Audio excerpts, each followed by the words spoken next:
our understanding of who we are is like a tabletop held up by a few other different legs. And for me anyway, when I went through my divorce, it was like a few of those legs just got broken off, like or swept away in the tsunami of divorce.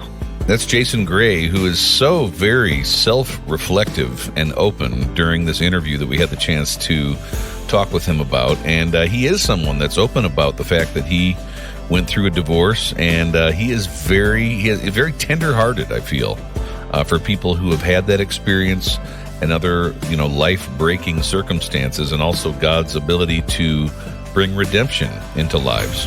My name is Jonathan. We don't just talk about heavy topics on this show. We also are going to get into some wonderful conversations about what is it that actually makes a song really popular.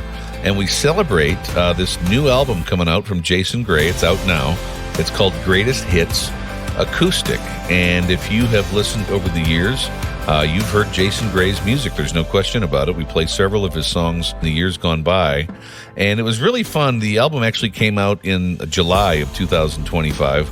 But talking to him about, okay, how do you select the songs on a greatest hits album? And it's not just they combined all the songs together.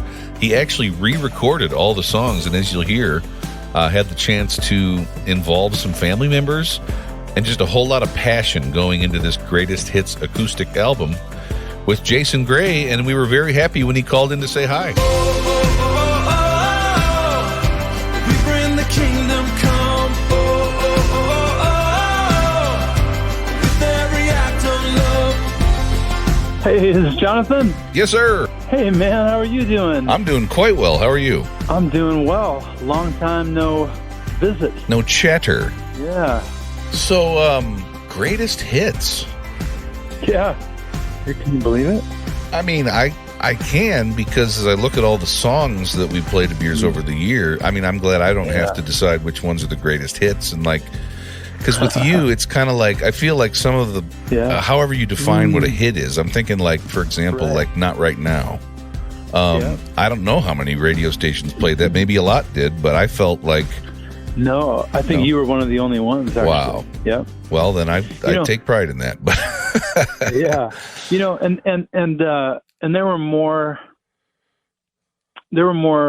songs that had been hits that we didn't include on the greatest hits. I knew I only wanted it to be 12 songs, because we wanted to make a vinyl. Yes. And I'm also working on a live record, which I imagine will feature some of the other hits that didn't make it on the greatest hits album. But since there's going to be 12 songs, I wanted to include at least a couple songs that, even though they weren't like big radio hits across the nation, that they were songs that had become hits to my fan base in the shows, and that included Not Right Now and The Wound Is Where the Light Hits In, both which were not officially released as radio singles. Yeah. But they had some airplay here and there, and then also had, just became staples of the live experience, So yeah, in a way, it's kind of like over the years, you've been able to tell us what the greatest songs are, because they're like, hey, look, this is what I'm going to play in concert, because this is one of the ones that I think is the best. I like that. I've tried to do that. Okay, it's kind of like this. I don't mean to be negative about this. It's not a negative thing. All right, we will give you total immunity today. Okay, cool. But I remember when I was growing up, I used to think, the songs that you hear on the radio, the hit songs of an artist, that must be their best songs that we're hearing. Mm-hmm. And sometimes that's true, or it can be true in a certain way, but I think a lot of the times what a hit song is it's a lowest common denominator song a lot of the time, It's like of the greatest hits of cheeseburgers, who has the greatest hit cheeseburger? It'd be McDonald's, right? Right. Is that the best cheeseburger? That's a pretty good cheeseburger. I really like a McDonald's cheeseburger. But the best cheeseburger I've had was at this little hole in the wall about a mile from my house. It only seats 16 people at a time, but they make their own beef and they grind bacon into it and they make their own bun, and it's so good, but it's never going to be a McDonald's billions sold, so hit songs are a weird combination of they're the most popular songs, the most well-known songs, but they're maybe not the best song that an artist has ever produced or whatever, Yeah. Or it depends on the criteria by which you measure all that. But I have been blessed in that there are, I once heard one of my heroes, David Wilcox. He talked about how there are at least two kinds of songs you can write. One is like if you're a person and you want to work for the good of the most people, and so you work hard, you spend hours and labor working for everyone's good, and you're able to secure everybody in America a tax refund. Now, because it's for everybody, it's spread among everybody. It's only about $1, but everybody gets something, right? Right. And and like I think of, I got a feeling tonight's gonna be a good night. How the Black Eyed Peas. Right. There's not a lot of, it's not the deepest song, but everybody got to enjoy it a little bit. Sure. I think that's worth about $1. And then there's this other kind of song you can write that is only for one person. Only one person resonates with it, but for them, it's the song that it's like it pulled them out of a burning building. And it only means something to one person, but to them it means everything, And so I've tried to write songs across that whole spectrum. And in a few places I think that I've, like, both have happened, like Remind Me Who I Am, I think, is a song that was that had a broad appeal, but also connected very, very deeply in people's hearts. So I'm blessed to have all of that in place and represented on the Greatest Hits album. So that is awesome. That was a long analogy. I know, and it's funny because we went from cheeseburgers to burning buildings, the Black Eyed Peas. Wow. Oh, I mean, we went deeply philosophical about what is a hit song, what is one of the greatest hit songs, and who decides that. And I like the philosophies there. That's good. Yeah. Thank you. Well, I was wondering if we could talk about divorce for a minute because not too many people want to talk about that. I got one of those, unfortunately, about 3 years ago. I've heard you talk about it for the last decade on and off. And I've seen you use some really powerful words about what you were feeling that I could relate to. But the reason I want to bring it up today is for our listeners, because it was like, I don't know about if you felt this way, but like before I got a divorce, which was a divorce I didn't want, obviously, but you don't go into it thinking that. But it feels like, everybody in the world gets divorced. It's normal. It's common. But the pain that you feel when you're going through it, to me, it feels as if nobody could possibly understand, even though the stats will say, but it's like, where are all these people with the stats? I feel really alone in this. For any listeners that may be able to relate to that, I'm not satisfied with the number of conversations that are going on in the Christian community around us when it comes to divorce, because we've all got image management going on and stuff. And I think I think I might believe what you might have to say about it. So yeah, first of all, I'm so sorry. It's so much more painful, right, than you can really convey. It's a legitimate catastrophe in a person's life. And I remember when I was going through it, I thought, because they say half of all marriages end in divorce. I'm like, half of all people are going through this, and so how are we all surviving this? Because it's such an awful, painful thing. And I think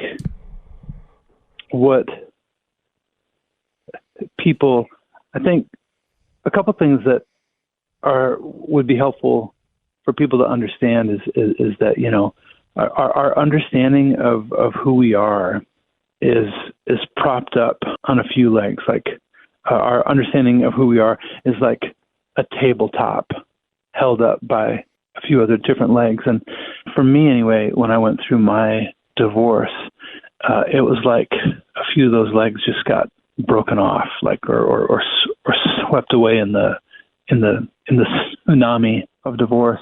My understanding of myself as a husband who worked hard to provide for his family, as a present father, as a person who could trust God to protect me and my family and the things that mattered most to me. I don't know what it was like when you were going through it, but I had a moment when I was in the court system, and we were battling for custody and all that kind of stuff. And I had really hoped that the Lord had my back and all of that, and went through a moment where I realized, no, okay. So the will of an unhappy ex trumps the sovereignty of God. It was like just, like, okay, I see how this works. So I can't trust God to watch over me and to protect me from the catastrophes of life. That was a major piece of my identity that was swept away. So I felt very lost for about 3 or 4 years as I had to rebuild my whole understanding of how life works and my understanding of who I am. It was very disorienting. So I don't think people understand how catastrophic that can be too. Yeah, I think you're right. And then I also think that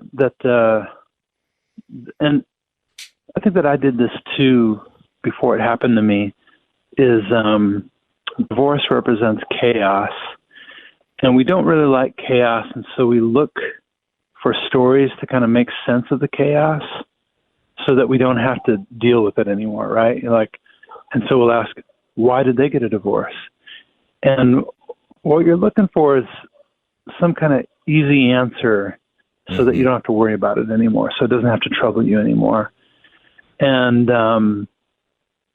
I think it just I think going through that experience helped me to recognize how often we look for easy answers and easy explanations for things so that we can get it off of our desk and not have to think about it anymore, Yeah. And there's just a lot of complexity to all these things. So, yeah. But I will say too, I remember at one of the radio events that we often attend. I think it was at Momentum a number of years ago.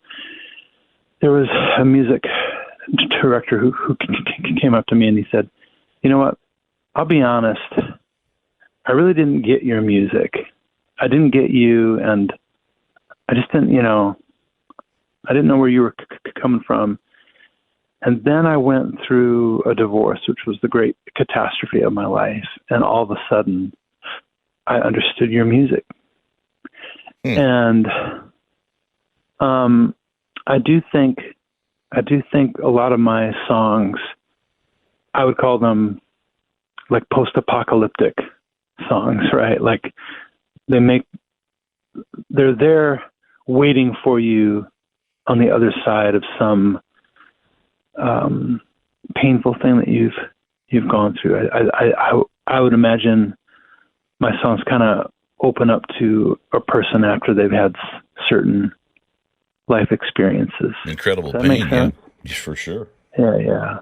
And because like my experience, and I don't know if this is yours, but my divorce was one of the worst things that ever happened to me. But it also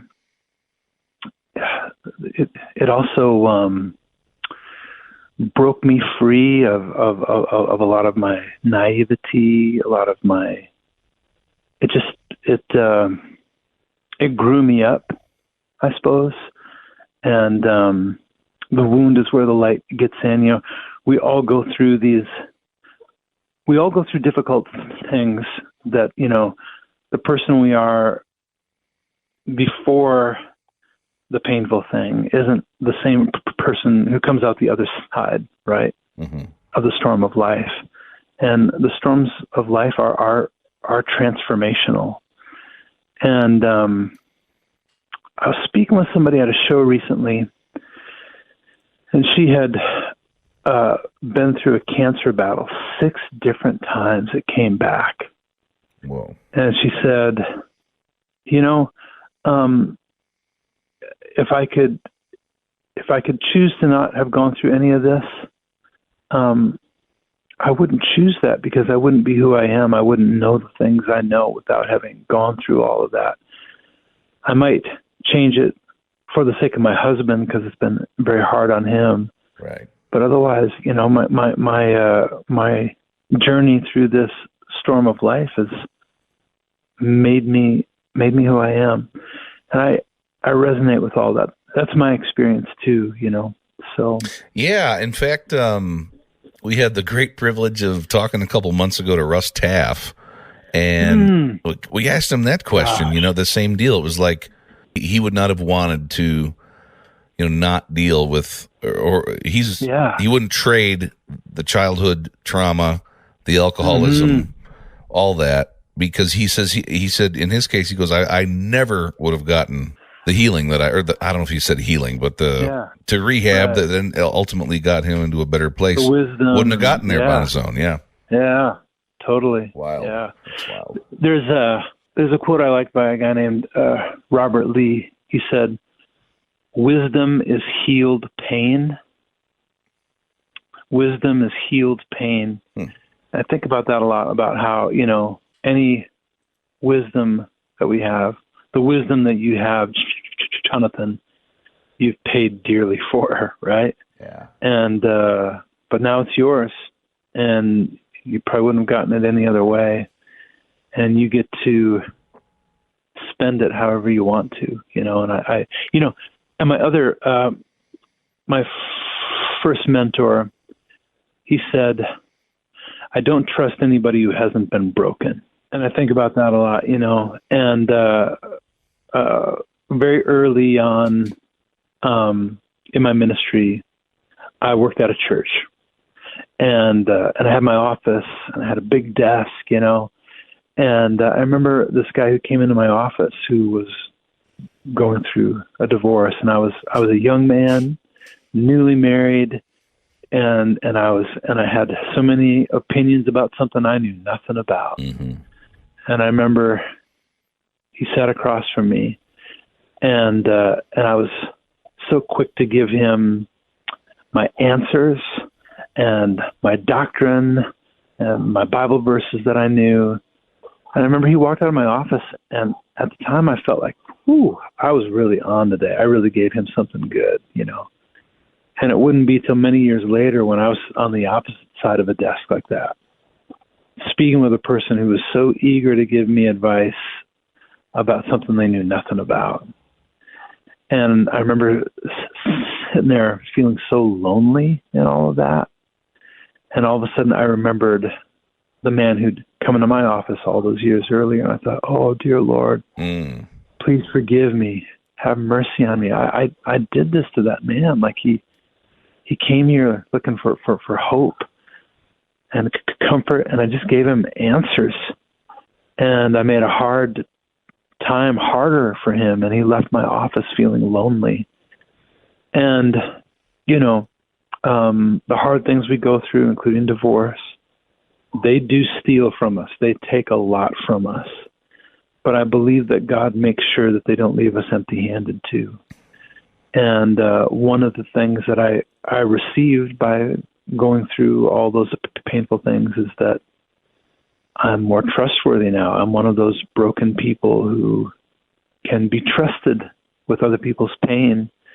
And now I know how to sit with a man like that if they came into my office. And people do come to me now. I mean, even you wanted to ask me about this because you know that I've been through it. Right. And we're having a different quality conversation than we've ever had, because we know how to meet each other and each other's pain now. And that is no small thing, right? To be able to be useful to a person in their darkest hour, like, wow,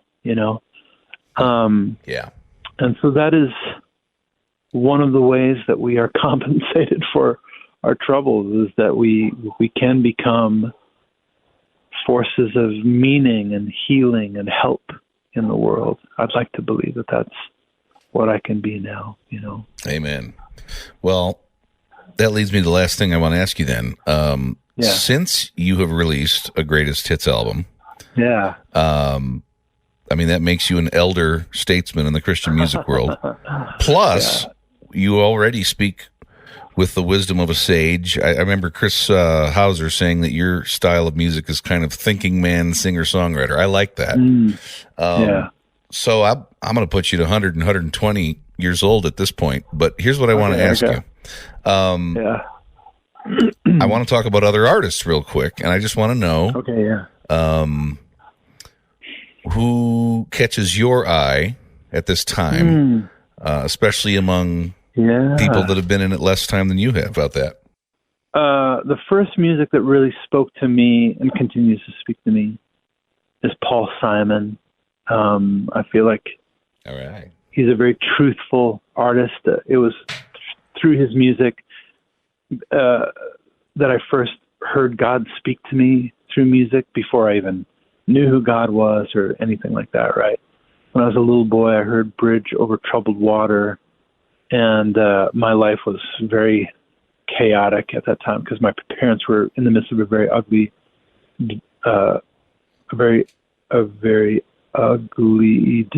divorce, which left me with a speech handicap. Actually, that's where my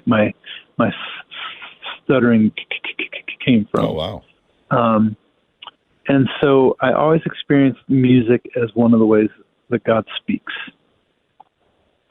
And from there, like in Christian music, then, I discovered Rich Mullins was always one of the ways that God spoke to me. Very truthful. More current artists, I would say, I thought Sarah Groves was a remarkable and very truthful artist. Yeah. John Foreman of Switchfoot is a very truthful artist. It's weird because I think,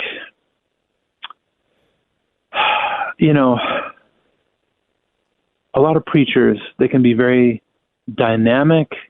They can hit all the buttons we want them to hit. They can make us, but are they truthful, or are they more motivational speakers who are just great at communicating? I think there's a lot of Christian music that I experience that way, that it may be true because it's dealing with true ideas, but it's only kind of incidentally true, I don't know how to explain all that without having a longer conversation than you may want to have right now. But John Foreman of Switchfoot, I experience him as his writing is just very, very, like, he's in pursuit of truth. more than he's in pursuit of anything else. It's Wow. truth, and I feel that in his music. There's just a lot of integrity there. Yeah. A current artist who I think does that. A lot of music, when I hear it, I can hear the marketing. I can hear, they knew that this phrase and this kind of song would hit the demographic of the Christian music listener. Mm-hmm. And and that's fine. There isn't anything wrong with that. I personally want to hear songwriters who are in pursuit of truth. Benjamin William Hastings is he's with Hillsong, and he's written for other artists. I think he's a remarkably truthful songwriter. He's written some songs for Brandon Lake. I think they happen to be Brandon Lake's best songs. Because I think Benjamin William Hastings is in pursuit of truth. That's what he's aiming at more than anything else. And so I want to hear those artists. Yeah.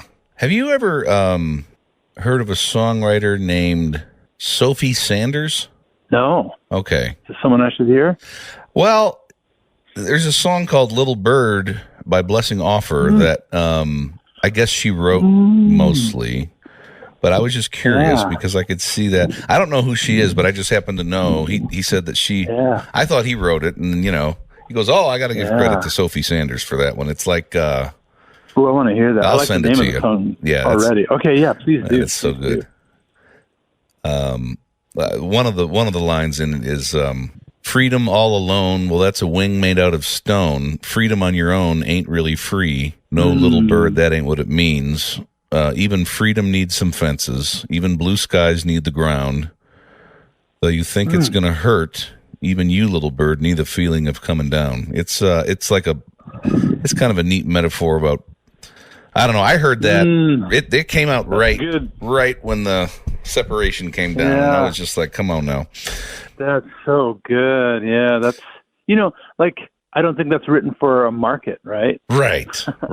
But yet he sings it in concert because he knows it's one of his best songs, even though he didn't write it. And I just think that's And and throughout my marriage, like maybe one thing that I had thought a lot of was, even though I didn't want to be divorced, it was like, but all this pain, it's like, I want this freedom that I don't have or whatever. And then you have it and it's a totally different situation. So it's like the idea of freedom all alone. That's a cage all its own. I love that line. Yeah. So anyway. Yeah.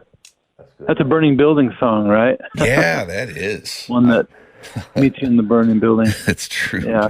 Hey, I know you're going to ask me about the greatest hits album, and then I became all like philosophical about all that. Well, we expected that, but anything else you want to say about it, we're all ears. Yeah. One of the things that you may not know about it is,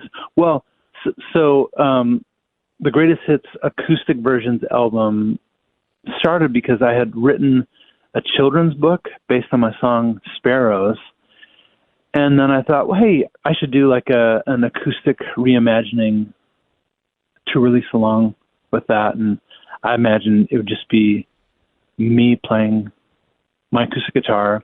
Mm-hmm. And I was building a little studio at home, and my son is a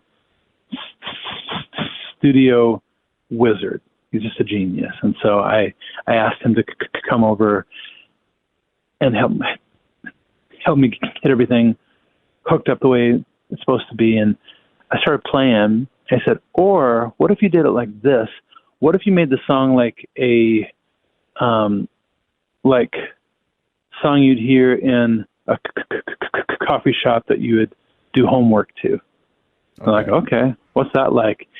And he started playing a thing. I was like, okay, that's cool. I hit record. And then he was like, and how about if you made a groove, but just off the sounds off the body of the guitar? Okay, what would that be like? And we did that. And the track grew into this really, I think, beautiful acoustically reimagined version of Sparrows, but it sounds very, very produced at the same time too, you know. Cool. And that all came from my son. I said, "Hey, do you want to like help me make like a whole album of like acoustic greatest hits? Can I hire you to do that?" You know. And so that's where the idea came from. And so he produced half of it, and I produced the other half on my own.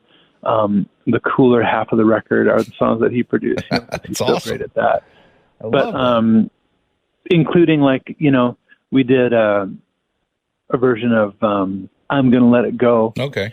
And I don't know if you remember, but the original version of the song, it opens up with a pitched up vocal part, you know, where I sound like a chipmunk. Okay. Going, I can feel my heart go boom, boom, boom. I can feel my heart go boom. And so as we wondered, how do we recreate that like in an organic acoustic way? And we tried all kinds of versions of it, and it wasn't exactly working. I thought, hey, what if I brought in helium balloons? And so that's what I did. Wow. Yeah. So we just had a blast playing with these songs. Like, it's all very playful, you know, like, well, how might we accomplish this acoustically, you know? Yeah. And one of the songs, too, was Good to Be Alive. And I thought we were in a pretty good place with it. And it was due on Friday, and I gave it the okay where it was Thursday night. And then Friday evening, he emailed me, goes, "Or what if it's like this?" And he sent me a completely new version of it that had all these string parts on it. Oh. And I'm like, oh, these strings are super cool. And by the way, since I know that you didn't have the time to hire string players, whatever keyboards sound you're using to make the strings, it sounds really real. Good job. He goes, "Oh no, it is real. It's me." Whoa. And How? that was when I realized, you know, like we had enrolled him in the Suzuki School of Music when he was like 4 years old, and he always played the violin, and we would always do recitals where he's playing "Twinkle, Twinkle, Little Star" on the violin, you know. Mm-hmm. And I guess I hadn't realized that he had stayed with it as an adult. And so he got out the violin out of the closet, and he made up all these string parts. And if you hear the track, it's beautiful.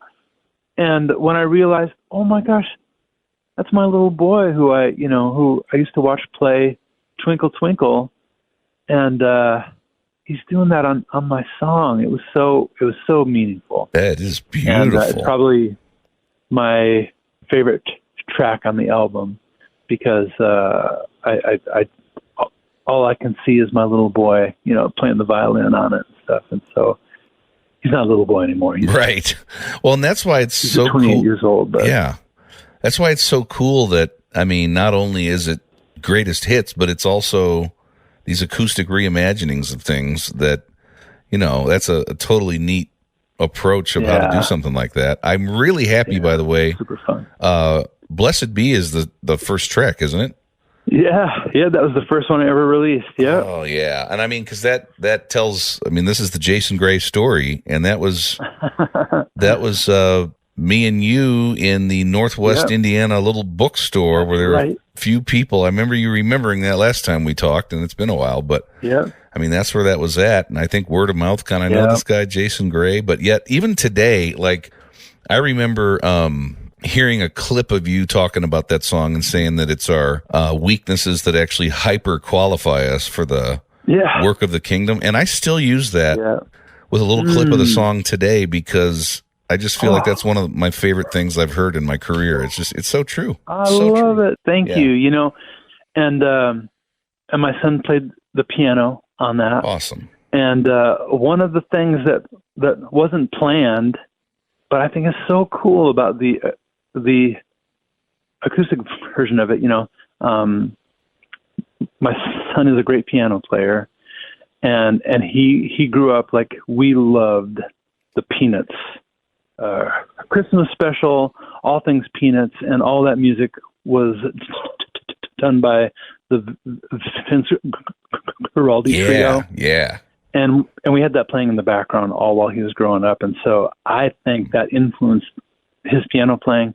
And there's a moment at the end of this acoustic version of Blessed Be.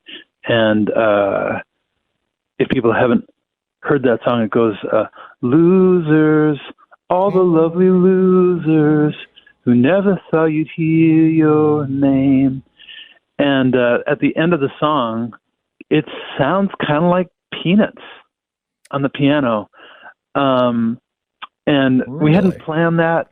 Somebody else pointed that out. I was like, oh my gosh, that does sound very Peanuts-esque. And who is a better mascot for the Beatitudes? Blessed are the poor in spirit. Blessed are the losers.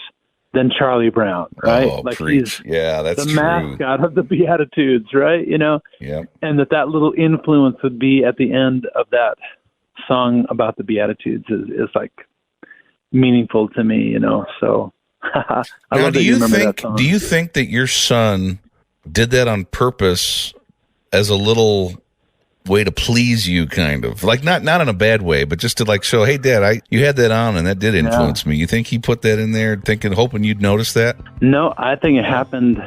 I think it's just what came out of him, and all the meaning came afterwards after hearing it. Like, oh wow, yeah, that's perfect. It's all in the sauce. Yeah. It's all in the sauce. Yeah, that's perfect. Yeah, I love it. That is so cool, man. Yeah. Wow.